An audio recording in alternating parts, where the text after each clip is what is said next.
Welcome back to Joe Stunner Boxing. So, Harry Scarff wins a unanimous decision over the previously undefeated Ekow Essuman to become British and Commonwealth welterweight champion. The IBF European title was on the line too. Gets you a ranking, but there's only one proper European title for me, and that's the EBU title. But anyway, big respect to Harry Scarff, who came in with 12 wins, only 3 KOs, 2 defeats. They were back-to-back defeats to Anthony Fowler and Troy Williamson in 2019, 2020, proving, again, as we've said so many times before, that just because you lose doesn't mean that it's the end. You can learn from those defeats. You know, he lost unanimous decisions to the 2 good fighters. And since then, he's been on a bit of a run. He became the English welterweight champ when he beat Louis Green over 10. That was last year. He had a little 8-round unanimous decision over an 8-1 Jordan Dujon. But to be honest with you, if you look at Ekow Essuman's record, even though Harry is 30, I thought he was younger. He's actually 30, I checked beforehand. Ekow Essuman is 34. And this was the 5th defence of his Commonwealth and British welterweight titles. So he's been busy. The question I always think, if someone stays at that level for too long, is are they going to go a bit stale, especially at 34? And to be honest with you, watching this fight, I got that impression. Ekow, he won majority decision over Chris Congo earlier in the year. I think it was at the start of the year, January, February. Samuel Antwi last year, he beat him unanimously. He beat Darren Tetley on point. So he's used to going the 12 rounds. Absolutely no problem. But I just got the feeling he was a step behind. He actually started probably better than Harry.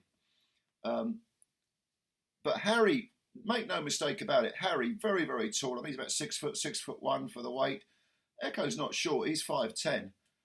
But Harry came out using his range, but at the same time being aggressive. And throughout the fight, he did an awful lot of switch hitting, which I don't normally like to see. I like to see someone, put it this way, I don't like to see switch hitting just for the sake of it. I want to see some method to it. And in this case, I think there was a sort of rhyme or reason to what he was doing. He was keeping Ekow off balance a bit, making him reset constantly. And no doubt about it, Harry was aggressive as well. It was, aggressive boxing. He wasn't hanging his chin out. It got pretty down and dirty at one point. Ekow sort of spun him to the floor, and it took Harry a few seconds to get up. I thought, he hasn't hurt his knee or his ankle, has he? In fact, that wasn't the case.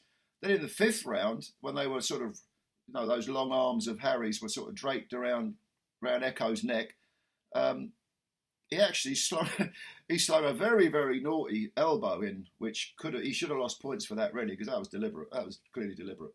Luckily, it didn't land. It might have clipped Ekow, but it didn't. Fortunately, it didn't cut him. But that's a you can be disqualified for that. I've seen fighters disqualified for that sort of thing. And after 5 rounds, I had Harry up 3-2. Now, I then gave Harry, 6, 7, and 8, and I think I gave Ekow the 9th. So going into the final quarter of the fight, Ekow had a lot to do. And for me personally, I think he won. I think I gave him the 10th and the 11th. And the 12th, which again was close. Some of these rounds were close, no denying it. The 12th, I thought that Harry edged that round to win the fight 115, 113. One of the judges had it the same score. Another one had it 117, 112, I want to say. 116, 112, 116, 111, something like that. But it was close. And some of these rounds were, they were swing rounds, definitely.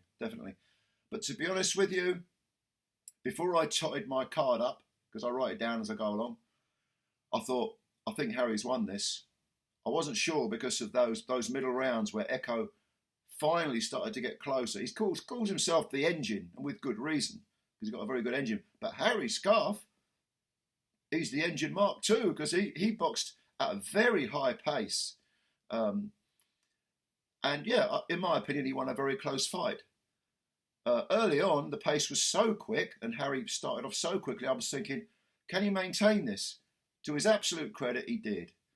And so he made that leap up to Ekow's.